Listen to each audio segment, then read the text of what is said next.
In an abandoned hotel looking straight out of a cheap theater play, Furuya wastes away his pathetic life when one day he hears the sound of a girl walking in heels outside the hotel. He leaves his den of foul smell and takes a sneak peek outside only to discover the popular girl Ray. She walks over to a well and after bending over it, she starts screaming like a lunatic. Furuya recalls how he has always liked zombies since he was a kid and how he has always wanted to be in a romantic situation with a zombie girl.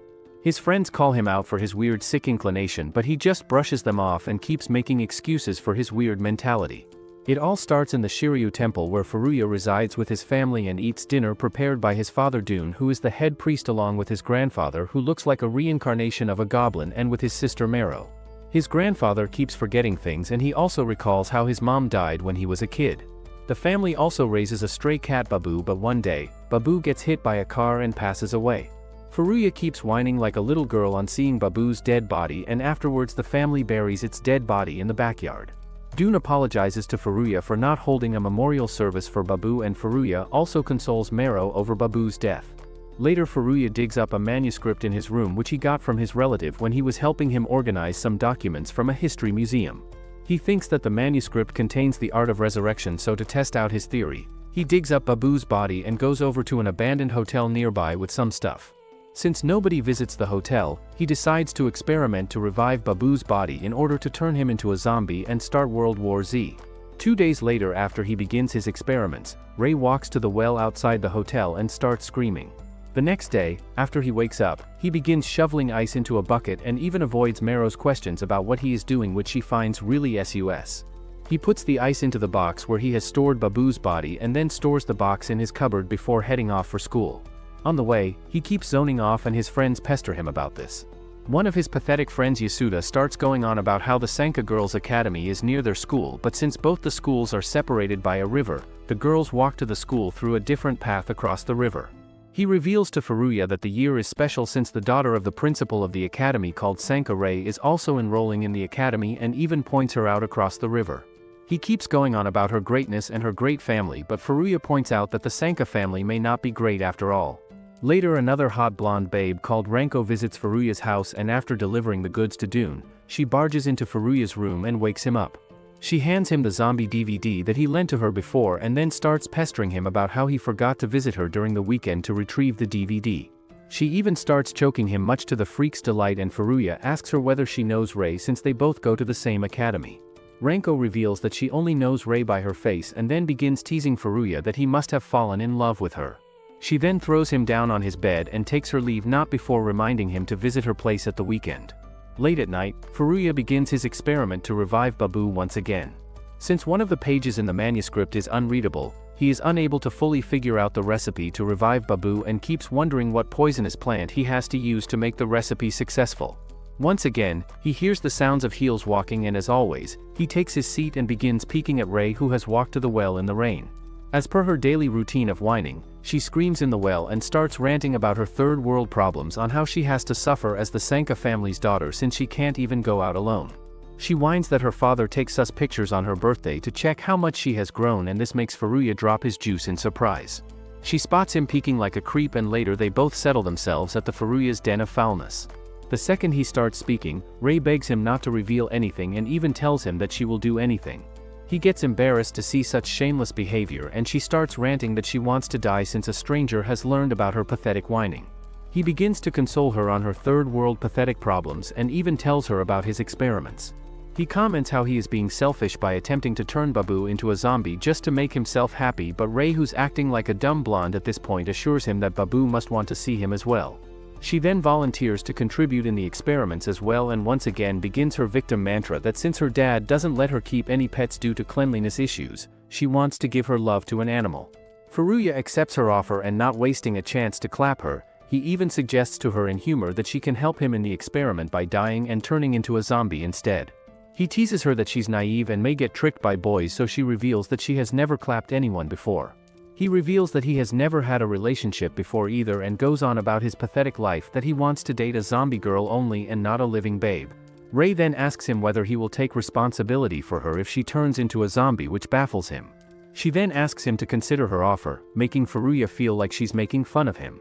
She then takes her leave after confirming whether he will visit the abandoned hotel the next day too. Some days later, Ray watches her first zombie movie in crazy scientist Furuya's hideout.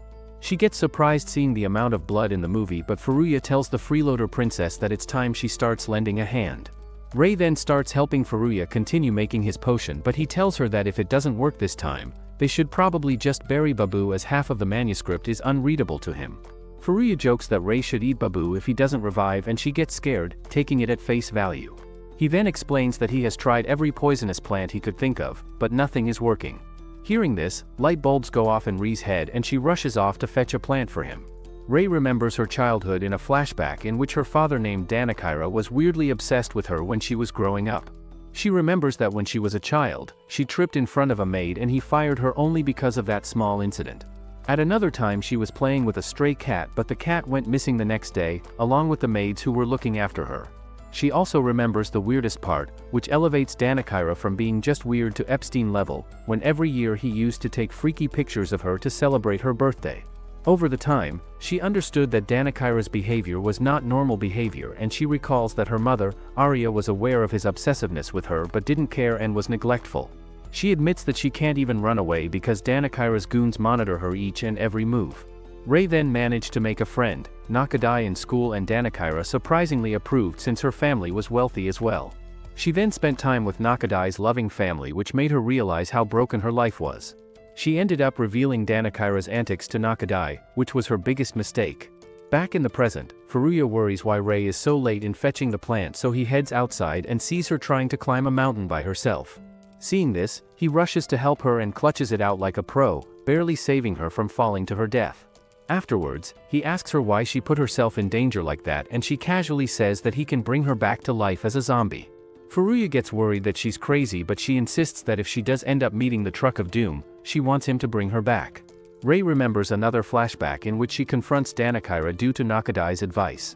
She pleads with him for a normal daughter-father relationship, but he dismisses her and says that his love for her is the only thing that matters. After that, Ray learns that Danikira found out that Nakadai gave her that advice, and he used his powers to have Nakadai's father fired, forcing her family to change cities. Ray ponders that once again, Danikira pushed people away from her, truly displaying how much of a Drake fan he is. She rushes off to the Nakadai household and catches Nakadai leaving with her pet. Nakadai tells her that the place she is moving to doesn't allow pets, so she is giving her cat to the pet store. She accuses Ray of breaking up her family and says that she regrets ever talking to her, which makes Ray realizes that she will forever stay alone due to Danikira's love. Back at her house, Danikira reiterates his love for her and blackmails her that if she doesn't listen to him, he will cause misfortune to others on her behalf. Ray is forced to take off her clothes for her latest birthday shoot, and she can't argue because of his threats. In the present, Rhea hands Furuya the hydrangea plant she picked up and explains that the plant is actually poisonous even though it's all over town. Furuya chucks the plant in his zombie-making mixture and mixes up all the ingredients as if he was creating Chemical X. When he's finished, he successfully creates the purple zombie maker and then hands it over to Ray for a second while he fetches Babu's body out of the ice cooler. He lays Babu down and pours some of the material inside his throat, and the waiting game starts. Unfortunately, the experiment is a failure and nothing happens. They head out and Ray tries to cheer him up by telling him that they can try a new formula tomorrow. Furuya says that he's officially giving up because it would be disrespectful to Babu's body and asks her to help him bury Babu the next day. Rhea agrees and starts to leave when Furuya notices that she's limping. She tells him that she twisted her foot trying to climb the peak and assures him that she will be fine. The Riz Lord shows his massive aura and picks her up, after which he carries her back to his bicycle seat to take her home. When they reach the bottom of her large estate, she gets off and plans to sneak in through the bushes like she usually does so Danikira doesn't find out. He takes the cat from her hands and reminds her not to be late to Babu's funeral the next day. However, when they part ways, Dan watches the whole thing from the mansion. She comes out of the bushes and he catches her red-handed and slaps her like she owes him money. Meanwhile, Furuya returns home to find his cousin Ranko fresh out of the bath. Furuya heads inside and Ranko, who was waiting to find out where he's been going all this while, starts pursuing him. The two fight over the cooler in his hands and she manages to get it open only for a red-eyed Babu to jump out and bolt through the window. Back at Ri's home, she reveals that she took a bit of the purple mixture when Furuya wasn't watching. Now that she is super grounded by Danikira, who won't even let her leave the house, Ray at least hopes the poison herbs in the potion will work. With intentions of saying goodbye to the world, she downs the whole bottle of the potion. Ray wakes up the next morning like nothing happened and feels upset that she didn't die. She then joins her parents in the dining hall and greets them cheerfully. Her mom Arya reveals that she heard that she sneaked out the last day and asks her reason for acting like a spoiled rebellious princess. Ray lies to her that she was sneaking out to watch the beautiful moon, and her mom reminds her that her actions have an impact on her too. She then storms outside without eating her food, and her dad then approaches her. He apologizes to her for hitting her and she tells him that she deserved it. He likes her response and takes off his gloves to act like a freak. He then puts his hands around her face and reminds her that only he can protect her. He then asks her why she is wearing her school uniform since she is going to be homeschooled now, and she declares that she will change her uniform. She then walks out just when Danikira's butler walks inside. She then eavesdrops on them and hears the butler telling Danikira that he has learnt the boy's identity who was fooling around with Ray and that he goes to Shiyu High School. He tells him Furuya's address as well, and Danikira decides to castrate Furuya's family jewels in order to make sure that he never gets close to his daughter again. Furuya tries to get Babu down from a tree, and Ranko, who has learned everything about his pathetic experiments, scolds him for making the drug. Even Mero comments that she never thought Furuya's love for zombies would make him do such kind of experiments. Furuya admits that he is a disgusting loser but believes that he did the right thing by bringing back Babu. He asks Ranko whether she isn't happy to see Babu alive, and Rank notices that Babu's eyes look very bright. She wonders whether there are really no effects to bring a living creature back to life and asks Furuya whether Babu will start attacking people now. She thinks that Babu will turn other things into zombies once he bites them and will start a zombie apocalypse like it happens in cheap sci-fi movies. Even Furuya starts to wonder the same thing, and Babu then runs off towards the cemetery. He and Ranko run after him, leaving Mero behind with Furuya's bag. Furuya's grandfather Jagoro comes out after hearing all the ruckus, and Mero tells him that Furuya has brought Babu back to life somehow, but he doesn't seem to mind it. Furuya and Ranko run after Babu, but he doesn't let them catch him, even though previously it was very easy to catch him. He seems to be searching for something, and Ranko wonders whether it's dangerous to catch him barehanded. They both trail after him, and Furuya reminds Ranko that she should head back to school since she has morning training.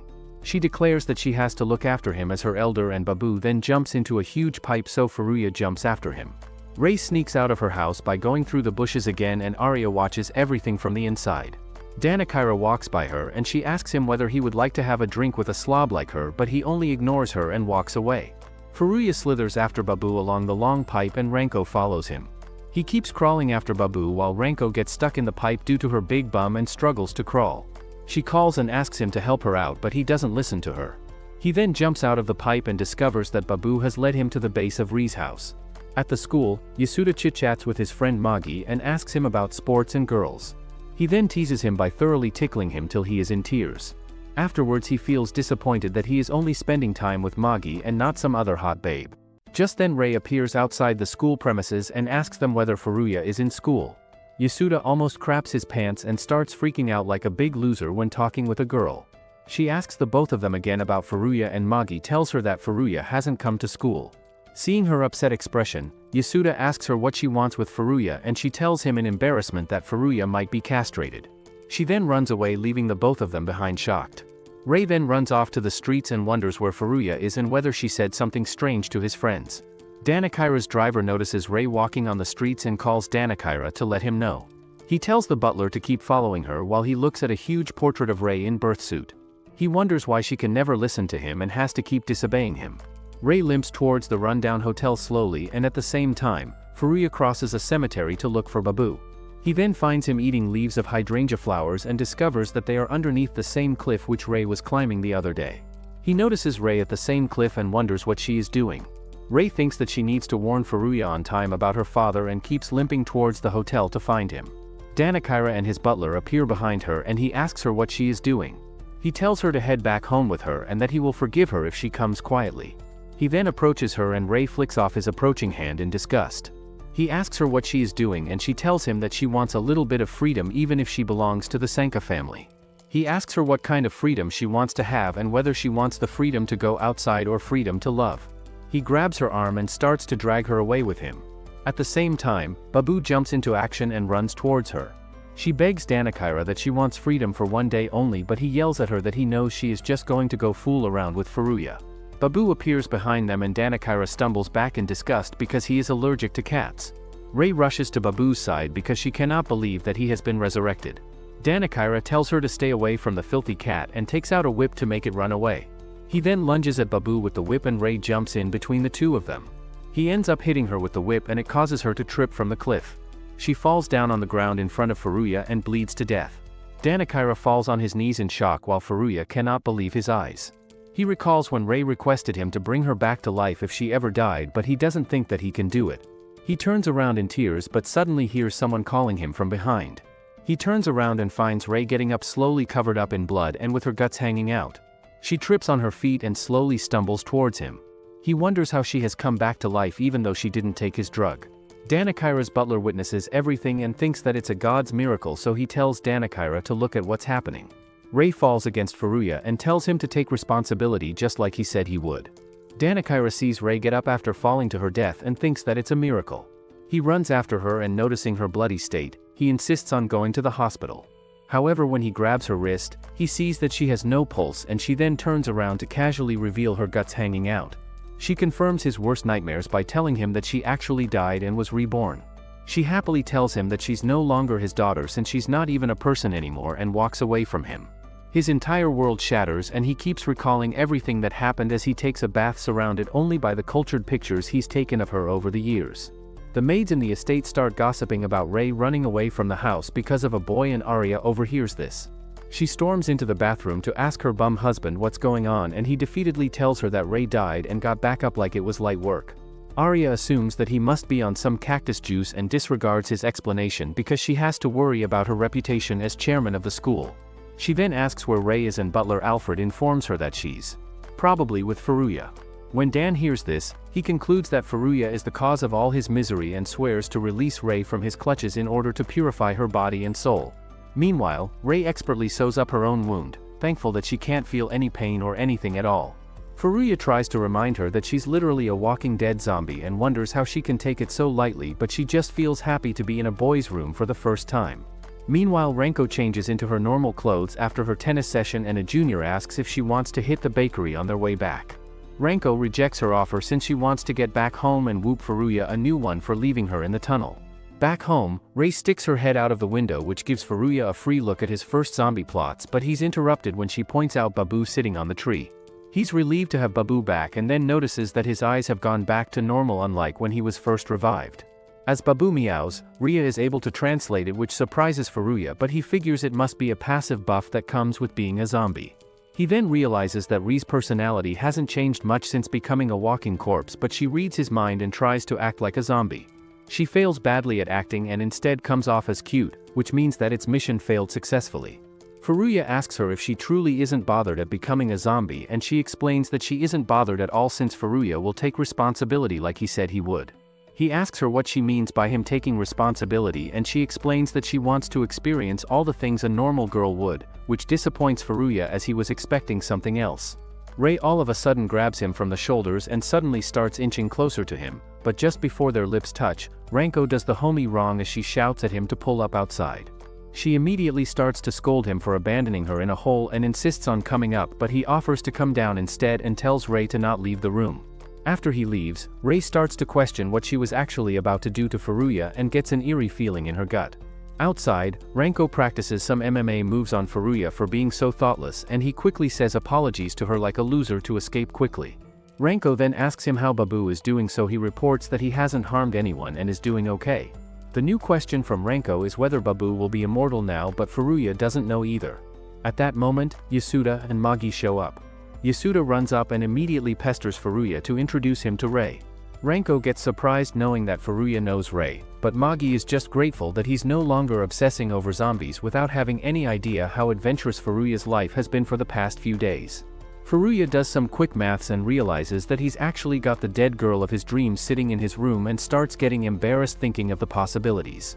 Meanwhile, Ray continues to sit alone in the room and wonders with her brain in the gutter whether Ranko and Furuya have a thing going on. She then decides to take a shower thinking that there is no one at home. She manages to relax in the shower even though she can't tell if it's hot or cold. As she fools around in the bathroom, the crab old man Jagaru walks in on her and thinks she's someone else. He climbs on top of her and repeatedly calls her Sada as he insists that it was all his fault. She manages to get the crazy gremlin off her and runs upstairs just as Mero returns from school. The crazy midget tries to jump on her thinking she's Sada too, but Mero expertly stops him and tells her that her granny's name was actually Kiyo, not Sada. Back in Furuya's room, Ray sees the time and thinks that she'd be having dinner with her father right about now but is thankfully free. Later, Furuya returns home after somehow getting rid of Yasuda's pestering and Mero tells him that they're having boiled animal intestines for dinner. He gives the normal human response to that and says he's not hungry. He goes upstairs to find Ray on the floor barely able to speak and realizes his fantasies are finally playing out here. He pinches his nose to stop his resulting nosebleed and the zombie otaku nerd then baits her into saying more adorable zombie talk while he can hardly keep his cool. He then asks her why she's not dressed and she says that she can't really move anymore and her body is getting stiff. Furuya starts to worry that the potion might be wearing off and when he touches her body, he realizes that rigor mortis has started setting in Ray. He realizes that he has to preserve her body or it'll start decaying causing her to become a pile of bones in a month. He gently places her on his bed, covers her with a blanket and resolves to protect her body. Furuya turns on the AC in her room and then leaves her room after bidding her goodnight. He then goes to another room and lays down for sleep but keeps thinking about Ray and her body. He thinks that he needs to preserve her body somehow before the rigor mortis lets up. The next morning he asks Mero whether she can give him a book which contains information on how to preserve a dead body, remembering that she had a book like that. She reveals that she has lent her book to a friend and asks him why he needs it anyway. He doesn't give any proper answer and walks away, making her think that he is definitely acting strange. Furuya does some brainstorming and thinks that formaldehyde chemicals can be used to preserve a body, but he thinks that it will smell a lot. He makes a sign outside Ree's room asking people not to enter the room and then heads inside. He then leers at her body like a creep and thinks that she looks like a normal person sleeping. Dune calls both him and Mero to come downstairs and Furuya thinks that someone will discover Ray if they enter his room. He becomes paranoid and decides to keep her inside his closet. He makes the bedding for her and then slowly drags her body towards the closet while trying not to look at her melons or anywhere else. He then trips on some books and both of them fall down on one another. Dune asks him from downstairs whether there's something going on and he replies that he is coming down. He then puts her body inside the closet and thinks that the rigor mortis will wear off by the night, so she only needs to stay in the cramped state for a small amount of time. Since he is a pervert, he looks at her fallen hair and almost touches them as well but withdraws at the last second. He then turns around and hears Ree's stomach grumbling, which makes him wonder whether she is hungry. He thinks that she can eat once she is able to move and closes the closet door. He then goes downstairs and has breakfast with his family like usual. He recalls that Ray asked him to let her experience all kinds of normal things, so he asks Mero the definition of being normal, which seems like a strange question to her. Ranko finds one of her classmates named Hurin near her house and Hurin reveals that she is looking for the school idol Ray, who has been lately absent from school. She explains that she came because she was worried for Ray and they both then take a walk around the area. Hurin rants about how Ray has been looking sad the past few days and knows that Ranko wouldn't be interested in such idle talk since Ray is her junior. She then shows her pictures of Ray with her friends along with some selfies with her and comments that the maids in Ree's mansions are quite busy these days for some reason. She wonders what's happening at her home and Ranko walks away without listening to her bouts of cringe fangirling. Hurin runs after her while Ranko keeps on walking without paying attention to her. At the Shiryu temple, the whole family decides to clean the temple and Furuya breaks his back cleaning all the floors, thinking that he doesn't have time for any of this. Dune finds him and asks whether he is going to be taking care of another cat even though Babu just died recently. Furuya reveals that he revived Babu back to life, but Dune doesn't believe him and Furuya asks Grandpa Jagaru to tell him that he has seen Babu alive. Jagaru starts to chant that he has seen both Babu and Sada come back to life, so Mero and Goon call them idiots for acting like fools. Jagaru declares that the world should thank him for making a resurrection pill and Furuya asks him whether he really made the pill, but he starts saying nonsense again and even licks Furuya's nose when he pesters him for an answer. Jagaru then walks away to take a shower and Furuya starts to go after him, but Goon stops him and scolds him for not doing his cleaning job properly.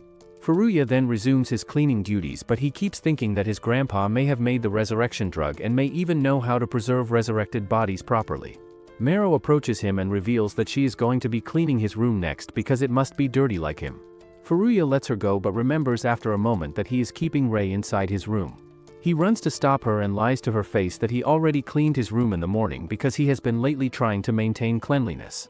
She thinks that he is acting strange but lets it go and walks away without questioning him. Soon Ranko arrives at the temple, which seems to be her only job after finishing up her deliveries, and even Furuya comments that she comes to their temple every day. Ranko gives Mero her lunch and Dune thanks her for always helping them.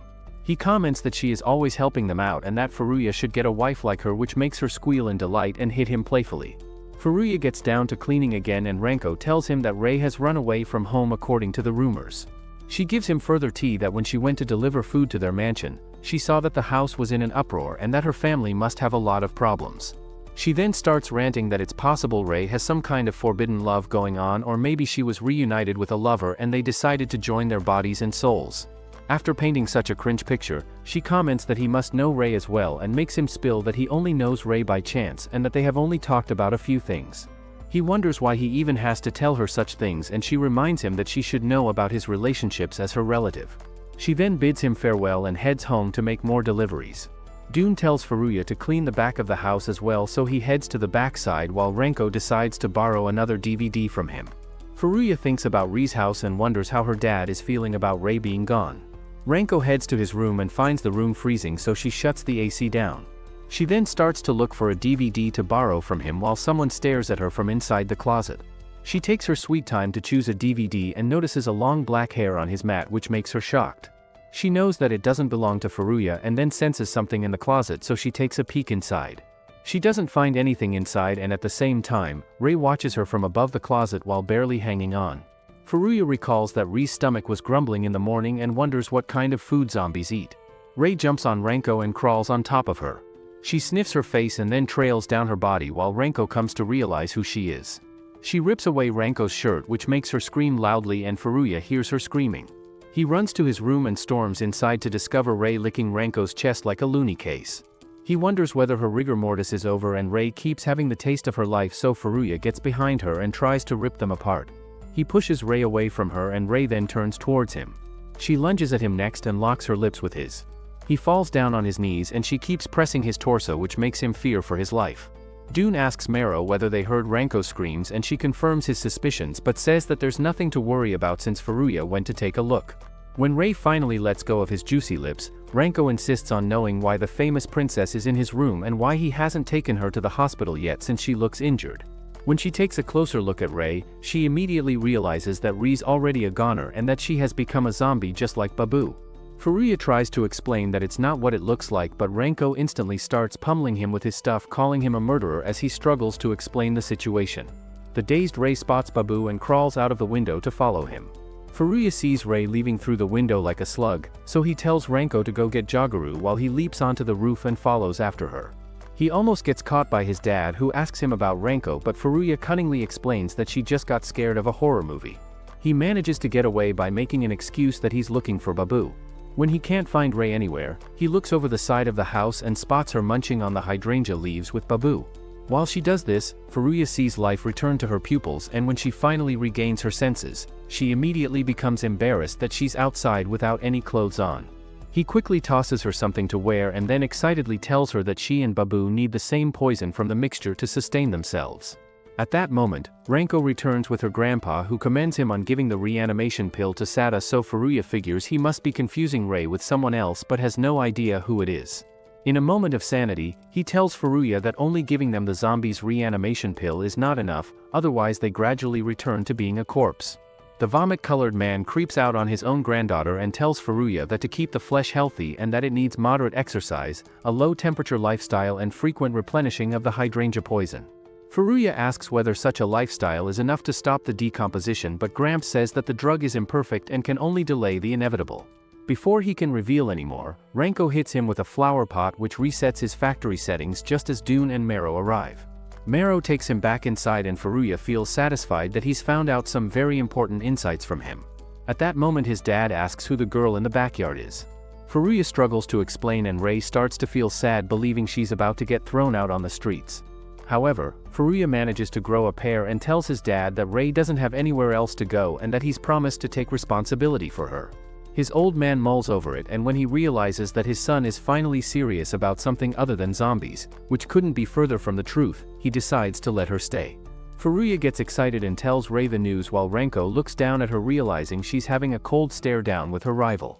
Ranko puts Furuya in a headlock and calls him a true Rizzler, but says she's got to head back home because of chores. She grabs one of Furuya's shirts from the line and then rushes off. Later, Furuya decides to keep a diary of the dead, recording Ree's observations so he can figure out a way to sustain her body. He gets busy writing down his discoveries and Ray approaches him to ask whether he is really okay with her having his room. She offers to share his room but he refuses his offer, saying that the kiss was already bad enough. She starts freaking out since she has no memory of it and begins to wonder if he took advantage of her while she was loopy, but Furuya says that he should be one saying that. While Furuya tries to explain the situation, Mero listens in from her room and thinks her brother is finally experiencing his youth. Furuya also decides to keep a video record of any changes in her body and swears to get every nook and cranny on the tape, but even he can't convince himself that it is all in the name of research as he thoroughly teases her while videotaping her. Later that night when the family sits for dinner, Dune asks Furuya if she won't be eating with them, so he tells them that she's too shy and would take care of it herself. However, the two continue to insist that it's no bother, so Furuya realizes that this is just one of the problems he'll face later. Ranko shows up with some clothes for Ray and Furuya assures her that there's really nothing going on between him and Ray. He thanks her for the clothes before she leaves. When Furuya heads back up, he finds her and Babu sharing some hydrangea leaves and almost feels bad for them. That night, the two go out for a walk, which counts as her moderate exercise, and as they walk on, Furuya laments that he thought he had found the perfect fantasy situation he always hoped for, but Ray only acted like a normal girl even though she is a zombie. Danikira's budget Alfred observes their walk from a distance, but they don't seem to notice him. Ray tells him how happy she is despite not being able to do any of the normal things like eating and sleeping, and thanks him for helping her get her freedom, even if she is a zombie.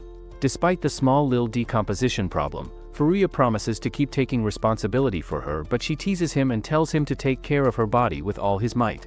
As they walk home, Furuya continues to think about what will happen when the hydrangeas go out of season and racks his brains to think up a solution. Completely lost in thought, he almost walks in front of a moving vehicle inches away from getting battered, but Ray saves him. She ends up pushing him back too hard, which injures him as a result. She rushes to his side and starts pestering over him. She then notices his wounded arm, starts licking his wound to disinfect it, but something strange happens as she does so. Ranko's family runs a Japanese-styled establishment called Kukasiki, where her mother is the landlady and her father is the head chef. As their daughter, she works part-time whenever they are short-staffed and even call Furuya over to help them out. Once on such an occasion, she teases Furuya when he's washing dishes, and as they are both bickering like a couple of old hags, Ranko's mother teases them that they look like a couple. He then grabs Ranko when she slips, accidentally causing her mother to tease them again. Ranko recalls the first time she met Furuya as a kid. As a kid, she gets lost in the cemetery when Furuya magically appears and escorts her out of the fearful place. They are both then introduced to each other by their parents, and Ranko thinks that they will get along just fine right from the start. Things take a turn when Furuya shows her a movie where a zombie girl attacks her parents and Ranko runs out screaming.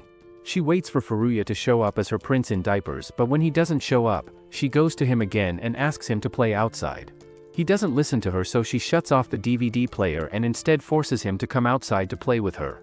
On the way to the temple, she asks him about his hobbies, but he only talks about zombie stuff, which she finds weird as expected. At the temple, as she looks at the flowers, Furuya, notching up that degree of weirdness, starts digging under a sakura tree and tells Ranko that maybe he can find a buried zombie under the tree. Two boys then make fun of him for playing with a girl, and just when Ranko defends him, Furuya begins crying like a sissy and rushes off to the cemetery. She then realizes that he wasn't her prince after all, but rather a pathetic weirdo boy, and by the time her family leaves after finishing their visit, she doesn't even bother to say goodbye to him. In the present, Furuya delivers food after helping Ranko out in the kitchen, and Ranko accompanies her during her delivery. She teases him that she's only keeping him company because he doesn't know how to greet people properly. They both visit Dune's temple, where Dune tells her that she's free to use Furuya all she wants, much to her delight and to Furuya's horror. As they both continue their deliveries, Furuya reveals that he is worried for Ray since they don't know all the details about her condition, and Ranko teases him for liking her. They both come across Yasuda and Magi, and Yasuda immediately accuses them of going on a date. Furuya assures him that they aren't on a date, and Furuya and Ranko start bickering with each other on some useless point, which makes Yasuda think that they are having some type of lover's quarrel. Yasuda then begins inquiring Furuya about his non-existent riz, which keeps attracting girls, but Furuya denies all allegations. Meanwhile, Ranko recalls that in the past, after having her first encounter with Furuya, her family also moves to his city after 2 years. Although she isn't very hot over him from their last meet-up, still she asks him to play with her when they hang out next. As usual, Furuya just rejects her offer and keeps reading zombie magazines. Her mother asks Furuya to get along with her as well. Later, Ranko comes downstairs since Furuya keeps ignoring her, and her mother suggests that she should take him to a video rental store to rent a DVD. They reach the rental store where Furuya rushes with the speed of light to the horror section and once again ignores Ranko when she suggests renting an anime DVD. Even the store owner commends his horror watching ability and suggests to hide the DVD he bought from his parents due to its horror content. On the way back home, he assures her that it's an interesting DVD that even a vanilla person like her will like, but she insists that she wanted to watch anime instead of some cheap horror script.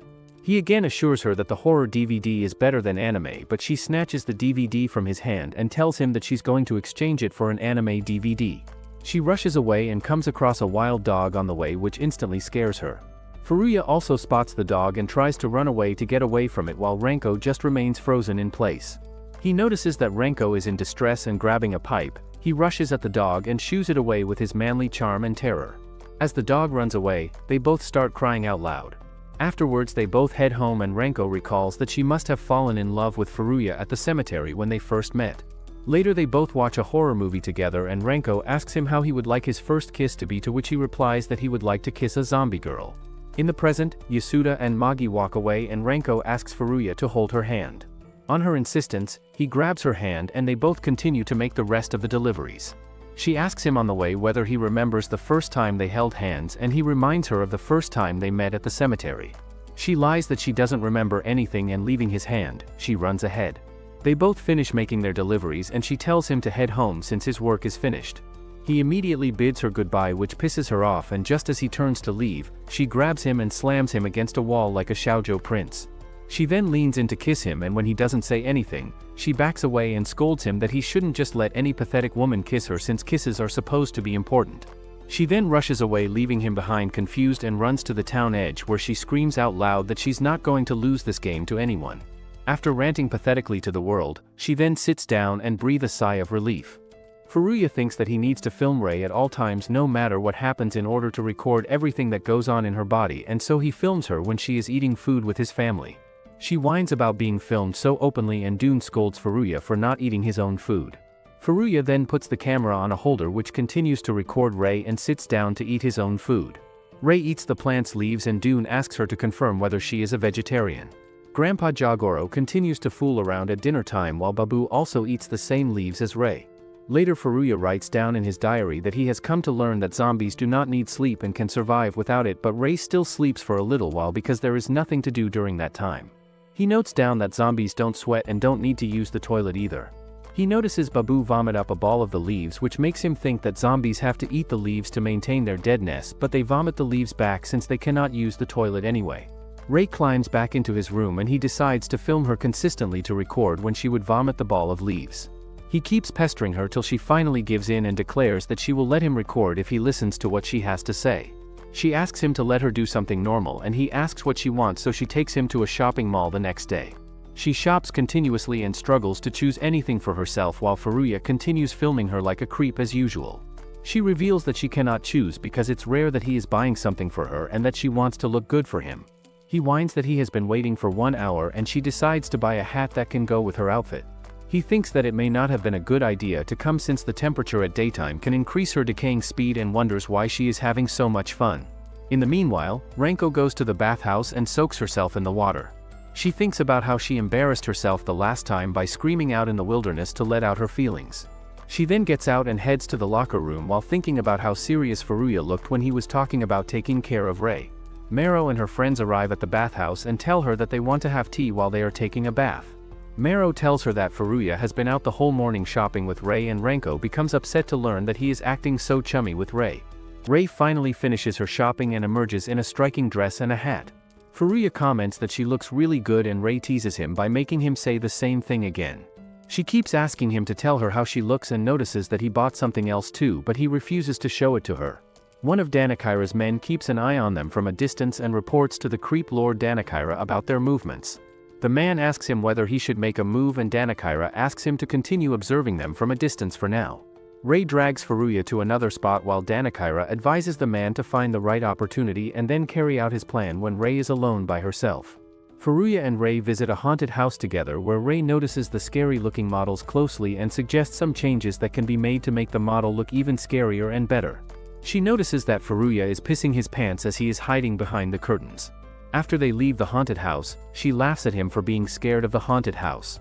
He then admits that although he loves zombies, he gets scared of other scary things easily. She laughs at his explanation and realizes that he went inside the haunted house for her sake. He becomes embarrassed and declares that he won't go inside with her again. He then takes out a long coat from his shopping bag and explains that she can fill the coat with ice and wear it when the weather becomes hot to prevent her body from rotting and to even attend school if she wants. He thinks that the coat will help her do normal things, and she starts crying when she thinks about how hard he is thinking about her. She realizes after a second that zombies cannot actually cry and laughs at the prospect that she can now teach Furuya about different zombie-related things even though he is supposed to be the zombie expert. In the meanwhile, Danikira swings his sword around and thinks that Ray doesn't want the true kind of freedom. He looks at the picture of Ray and him which is hung on the roof and thinks that he will show her what true freedom is. Ray's stomach starts to grumble, so Furuya gets up to get himself food as well. Danikira's men get ready to pounce on her just when Ray takes out her lunchbox which contains a few leaves. She thinks that it's lonely to eat by herself since she and Furuya cannot eat the same type of food, and just then, Yasuda appears out of nowhere. He thinks that it's fate that they both are meeting one another randomly, and Danikira's men stop on seeing him. They communicate to each other to remain alert despite Yasuda's appearance and avail an opening whenever it arises. Ray asks Yasuda who he is and he tells her that he is Furuya's friend whom she saw on the school grounds as well. He continues chatting with her about useless things while Danikira's men wonder if they should contact Danikira to inform him about the latest development. One of them decides to wait for some time and Yasuda tells Ray that they should move to a different location to talk about more things. He drags her away with him and Danikira's men become puzzled as they wonder what their next course of action should be. Yasuda continues to drag Ray with him and steps outside. He comments that they should be on a bench outside, but Ray hesitates to step outside because she knows it will accelerate her decaying.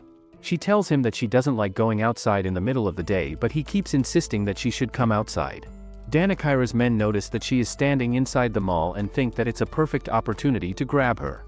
They jump to action and all three of them run towards Ray. One of them rushes past her while another puts a scarf around her mouth and the third one carries on his back.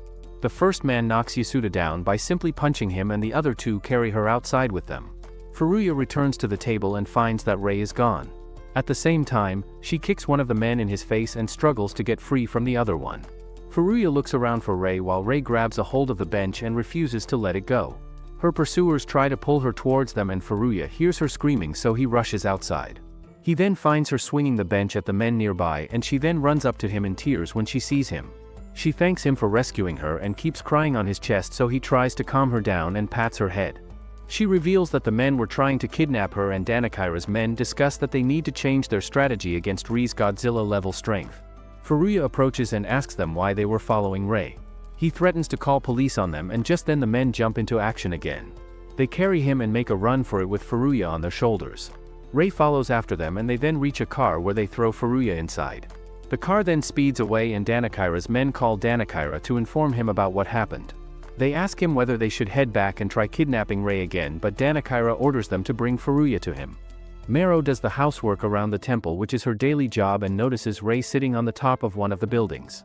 Furuya then calls her from his room and tells him to come inside due to the weather. Ray notices Mero and waves at her, but Mero just ignores her and continues doing her work. Dune then comes and tells her that he will be out late because he has to visit some houses. He starts discussing Furuya's latest situation with her, that he cannot believe Furuya is taking such good care of Ray even though he always used to rely on her in the past. He finds his newly transformed self really reliable and then walks away to do his own work. Later, when Mero is done, she heads to her room and finds Furuya doing some work in a tent which is placed outside his room.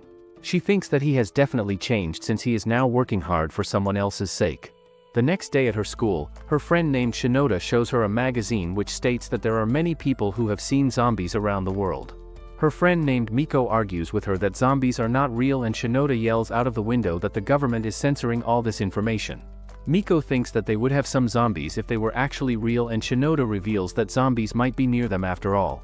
She tells the both of them about their teacher Yamanouchi and that some time ago, she went into the fine arts room to fetch something that she had forgotten there, but when she approached the room, she heard something from the inside. She then peeked inside and saw Yamanouchi feed raw meat to something inside her bag. Yamanouchi then put the meat into her mouth and ate it raw as well. Mero recalls that she once saw Yamanouchi holding a bag which had something moving inside it, and she thinks that it must be a living animal. Miko reminds them that Yamanouchi has also been acting weird lately, and they all recall that they saw Yamanouchi recently limping her way through the hall in a dead-like state. This confirms Shinoda's suspicions that Yamanouchi must be a zombie, and Miko argues with her that her condition may have something to do with her animal, but Shinoda concludes that the animal must be her zombie underling or something similar. She decides that the three of them should look for evidence that Yamanouchi is a zombie and makes her friends agree with her. The girls hide themselves in the fine arts room, and soon Yamanouchi comes to the room with her bag. She tells the bag that she won't make it wait any longer, and Miko starts to get cold feet as she takes out a piece of meat. She puts it towards the bag, and just then, the girls accidentally bump against some material which is put on the table. Sometime later, Yamanouchi teacher drives the girls towards their home and puts her pet crocodile on the front seat beside. She tells the girls that she keeps her pet inside her bag because she doesn't want it to escape and doesn't want to spend any time away from him either. She then rants about how feeding it meat at the end of the day is the most relaxing time for her, and the crocodile snaps its head towards her on hearing the word meat. The girls ask her why she has recently gotten thinner, and Yamanouchi reveals that she ate the raw meat one time that was meant for her crocodile, due to which she became sick and couldn't eat a lot of food. The next day the girls meet again, and this time Shinoda doesn't share any news, so Miko takes the reins and tells the girls what happened. Some time ago she was heading back to her home when she smelled something rotten midway. She thought that it smelled like a rotten corpse, so she followed the scent and arrived at a house where she peeked inside and discovered a bunch of bones in the trash bin. The house's lady discovered her peeking and inquired what she was doing. Later Miko was brought inside the house, where the lady told her husband about what Miko thought and concluded. They both laughed a lot at her answer and told her that they wanted to open a ramen shop, so they were cooking all kinds of dishes to perfect their recipe. They made a bowl for her and asked her to have a taste, even though it stunk a lot. Miko then ate the ramen and couldn't stop eating it till she finished it. Shinoda scolds her for sharing such a vanilla story, and Miko insists that the ramen was very delicious. Later the girls hang out at the local park, where Shinoda declares that it's really hard to find zombies and that she will definitely find one. The girls ask Mero about her thoughts on zombies, so Mero casually tells them that she has a zombie living in her home as well. Shinoda demands to visit her home, and Mero reveals that the zombie may not be at home right now, so Shinoda asks her to take some pictures so they can publish them in the magazine. Mero thinks that such pictures might be bad for the business of the temple, and Shinoda then pesters her by asking her endless questions about zombies. Mero answers all of them, and her answers make Shinoda wonder whether it's really even a zombie. Mero reveals that her brother calls the person a zombie, and Shinoda reminds her that her brother is a lunatic who is obsessed with zombies. Mero then starts to head home to buy some necessities, and Shinoda jokes around that her parents should teach Furuya some manners. Miko makes her shut up, and Mero realizes that they are being cautious by not talking about her parents, so she tells them not to worry about it. Mero recalls that she doesn't know her mother since her mother died when she was very young. She does remember one instance when she was really sick and her mom tried to check her temperature. She then laughed to herself and commented that she cannot check her temperature since she was dead. Mero buys some groceries for her family and returns to the temple. She overhears Ranko arguing with Furuya, and Furuya telling her to go home. Ranko teases him that his brain must be rotten like a zombie's, and this comment makes him really happy, so she calls him a pathetic loser. Mero heads to the cemetery and finds her mom's grave there, where Furuya has put some weird snacks. She puts some fruits on her grave and prays for her mom. Ray finds her there and shares her concerns with her, that she thinks that she is causing trouble to everyone around her.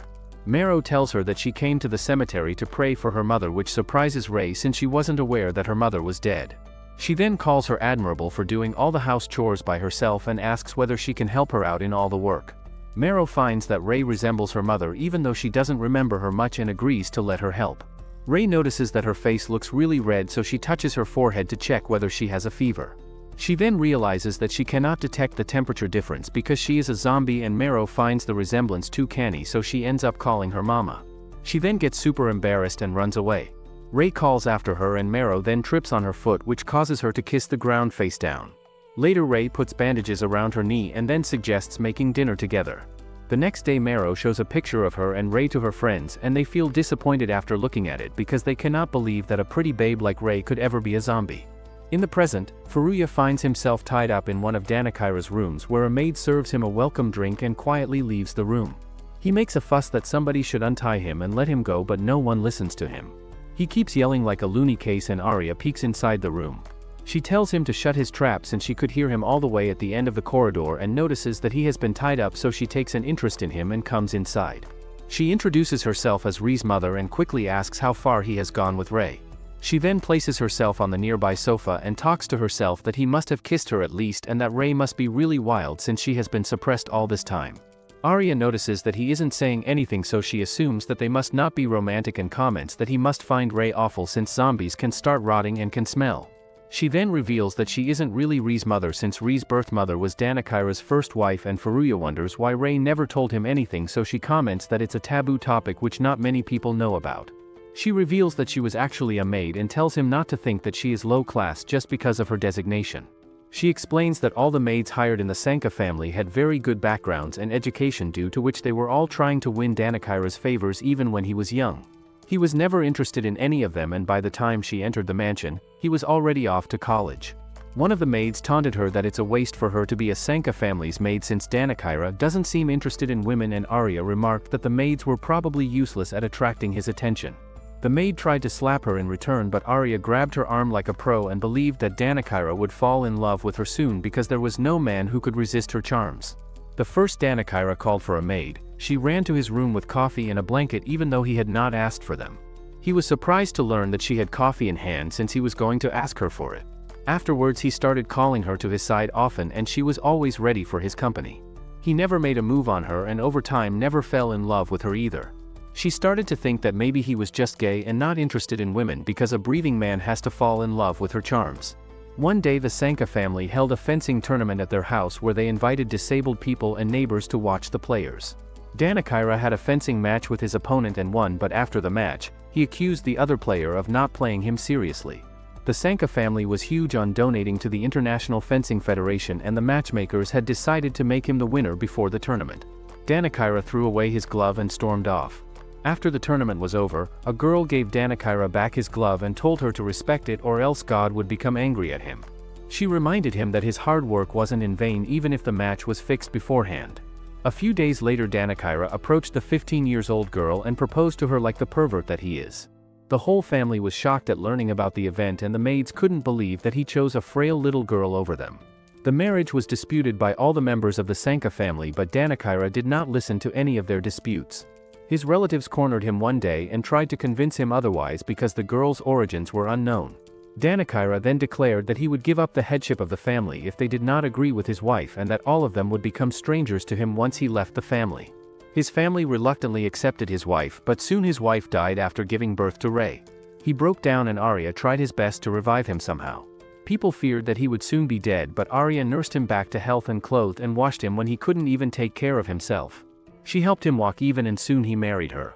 Eventually the marriage bore no results, and she came to realize that he had only married her in order for Ray to get a mother, but he never turned towards her or associated with her.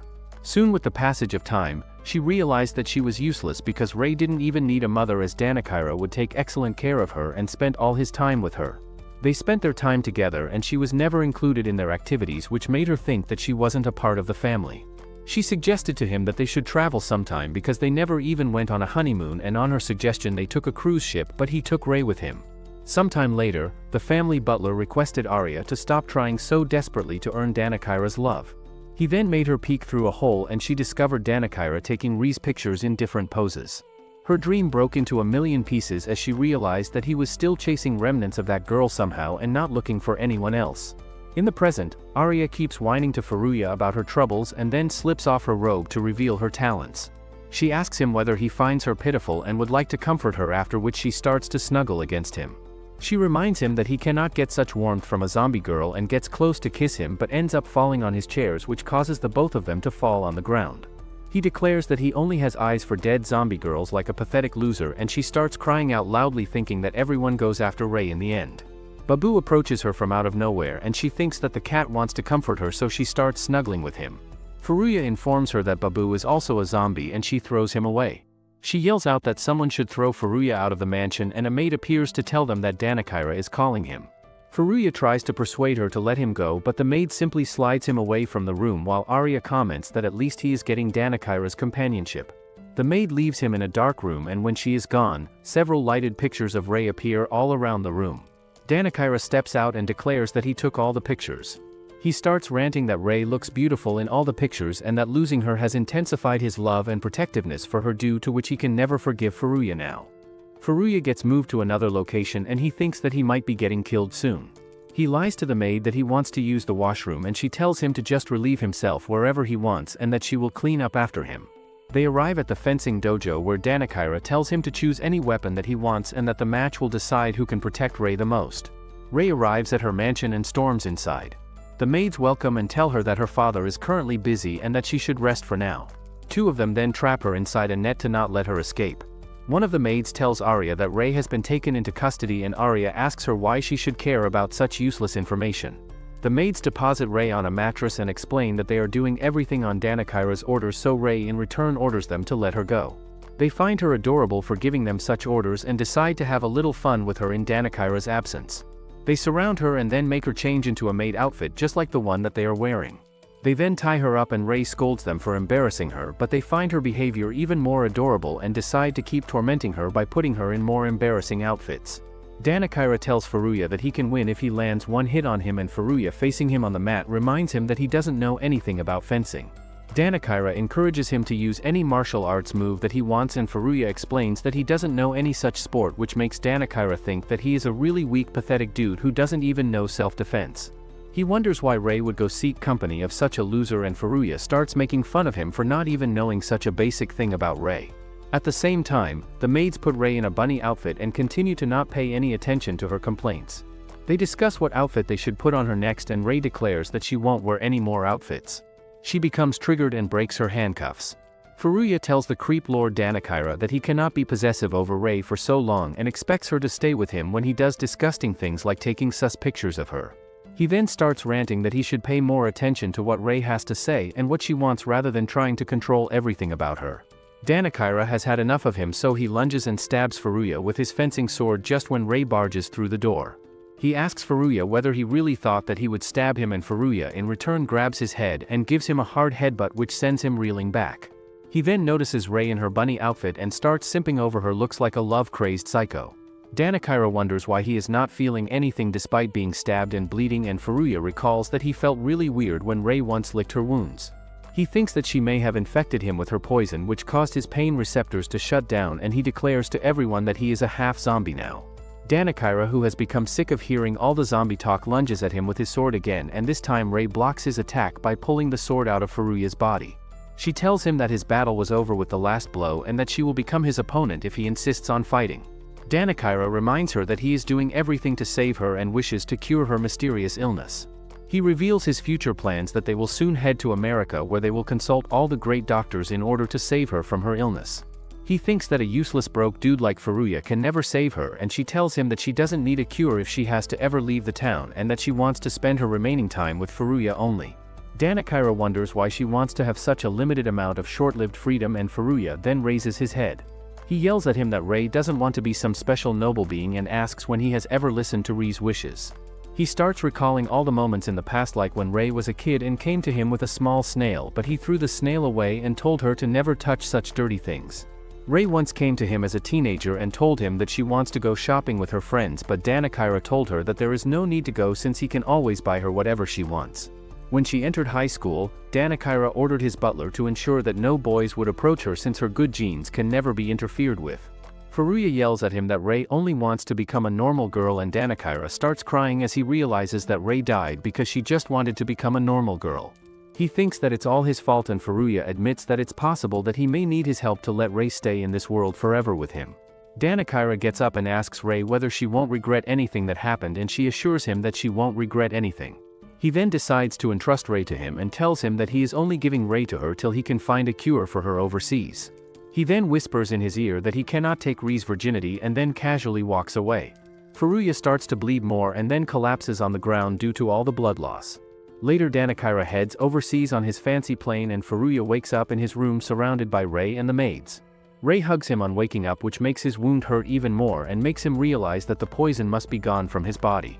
The maid declares that she has treated his wound, and Marrow also welcomes him back from the half-dead. He apologizes to Ray for making her worry and notices her nurse outfit, which she explains that the maids told her to put on, thinking that he will like it a lot. Furuya fangirls over the outfit, and Ranko then comes running inside. She jumps on Furuya and starts fussing over his condition. Ray starts crying that he got injured because of her, and Ranko then introduces herself to Ray. She tells her that she is Furuya's human fiancé, and when Furuya tells her to stop lying, she reminds him that he promised to marry her in primary school. In the past, when Ranko and Furuya were little kids, Furuya was one day playing with sand when Ranko came and told him to become her fiancé. He didn't know what it was but agreed to become her fiancé nonetheless. In the present, she teases him for acting so nervous and starts arguing with him over nothing. She then presses close to him and orders him to tell her everything that happened. Ray watches them interact from a distance and realizes that Ranko has the hots for Furuya. After Danikira entrusts Ray to Furuya, he starts to feel the responsibility even more. One night at dinner, Grandpa makes fuss over the food as usual while Dune notices that Mero has made a number of dishes for Ray which are all made out of hydrangea leaves. He wonders whether they even taste good and Mero admits that there is a limit to her cooking skills. Ray thinks that she should take her meals away from everyone else and Furuya tells his dad not to push her so much, so Dune assures her that he was just concerned about her unusual meals. Grandpa Jagaru starts to run around the table like a psycho, so Furuya knocks him out and tells Ray to do the same if she ever comes across Jagaru acting so unhinged. Later, Furuya thinks that everyone else is definitely getting suspicious of Ray but isn't saying anything out of courtesy. At night time, when Ray is hanging out with Babu, he calls her from outside and they both go on a walk together. They visit the local canal where he tells her that he wants to show her all kinds of places but he cannot do a lot of things for her. She reminds him that she couldn't even take walks when she was at her home and that she is having a lot of fun. She then comes across a fireworks festival which is happening the next day and tells him that she used to watch the fireworks from her window every year, wishing that she could see them from up close. He decides to take her to the festival and teases her for acting like a kid. She declares that she will do everything to ensure that her body is preserved and they both then head home. Furuya thinks about how he has searched many methods about body preservation but he hasn't found any suitable method to preserve a zombie's body. Ray then heads to her room while he heads to meet Jagoro since he believes that only his grandpa can have some kind of answer for him. As expected, he finds Jagaru in a loony state and then returns to his room thinking about Ray's condition. He comes across Mero who asks him why he doesn't let Ray go to school and he explains to her that Ray cannot go to school due to some health-related concerns. Mero reveals that Ray feels jealous of her because she cannot go to school herself and suggests that Ray can even go to school for half a day if she really wants to go. Furuya doesn't think it's possible for her to go to school for half a day even and starts overthinking that maybe he cannot handle her way of living after all. It starts raining the next day and the fireworks get cancelled. Furuya apologizes to Ray for the cancellation because he knew that she was really looking forward to the fireworks festival and she asks him to take her to the fireworks festival next year if she is still alive. The next day, Furuya walks to school with his group of loser friends and they discuss how they couldn't talk with many girls due to the cancelled fireworks festival. He looks at the high school girls walking on the other side of the river and Yasuda teases him that he must be imagining them in yukatas. Ranko comes running to meet him and starts teasing him that he must be thinking about Ray. She then puts him in a chokehold which makes the other guys think that he is really lucky. Later he shares with Ranko that Ray was really looking forward to the fireworks display and she starts whining that she was also looking forward to going to the festival with him. She then asks him whether they should have a mini fireworks display of their own. Mero arrives home and finds Ray cleaning the temple, so she begs her to leave the cleaning to her. Ray assures her that she can clean a little bit and then ends up breaking the broom as a testimony to her rich princess life. Furuya arrives home and starts fussing over her condition, so she assures him that she will rest later and that her condition is fine since it's cloudy weather. He then suggests that they should have a fireworks display since the festival was cancelled and Ray likes the idea as well. He informs her that Ranko will give her one of her own yukatas which she can wear and that they will all wear yukatas to really get that vibe. Ray feels upset to learn that Ranko is coming but he doesn't notice anything and heads inside. Mero heads inside to cook food, leaving Ray behind to finish her cleaning. Later Ranko arrives at the temple and greets Dune first, who chit-chats with her about the fireworks display. Furuya appears in a yukata and reveals that Mero helped her put on the yukata. Ranko then heads to Ri's room and starts to help put on the yukata on her. She notices a wound on her torso which makes her question whether she should put the sash on her or not, and Ray asks her to tightly tie the sash around her. After she is done putting on the yukata on her, she compliments her looks and teases her that she doesn't seem like a zombie at all. Ray shares with her that she may be gone soon and Ranko assures her that Furuya will find a way to make her stay. Ray then asks her whether she likes Furuya and Ranko reveals that she does. Ranko notices that she seems really nervous around her, so she tells her that they should act like proper rivals and that she should do more things to live her remaining life without regrets.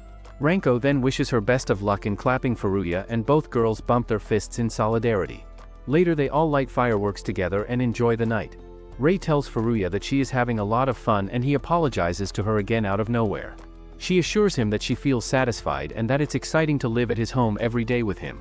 She even thinks that the mini fireworks display is much better than attending the festival, which makes him happy too. Soon she visits her mansion again and tells the maids that she wants to go back to school, due to which she has come back to get her stuff back. The maids rush to inform Arya about her arrival while Ray packs her stuff in her room. Arya then comes to meet her and asks how she can face everyone after returning to school. Ray questions whether she will expel her since Arya is the school chairman, and Arya reveals that Danikira has told her not to do anything. She reveals that she won't help her out at school, and Ray then leaves the mansion after thanking her for the last time. She meets up with Furuya outside the mansion and they walk home together. She reveals that she is really happy to join school since she wants to live a normal life, and he makes her promise that she will be careful about her body. They both visit the dingy den of smell where they met for the first time, and Furuya confesses to her that he wants her to remain as she is. She admits that she wants to live a life without regrets, and he then starts planning her summer outfits and how they will preserve her body in summer. Suddenly Ray becomes dizzy behind him and starts to lose her balance. He notices that something is off about her and she then jumps on him. She ends up biting his cheek slightly, which makes him realize that he can share her happiness and misfortune together. That's all for today, my fellow men of culture. If you liked the video, make sure to subscribe the channel for more anime recaps.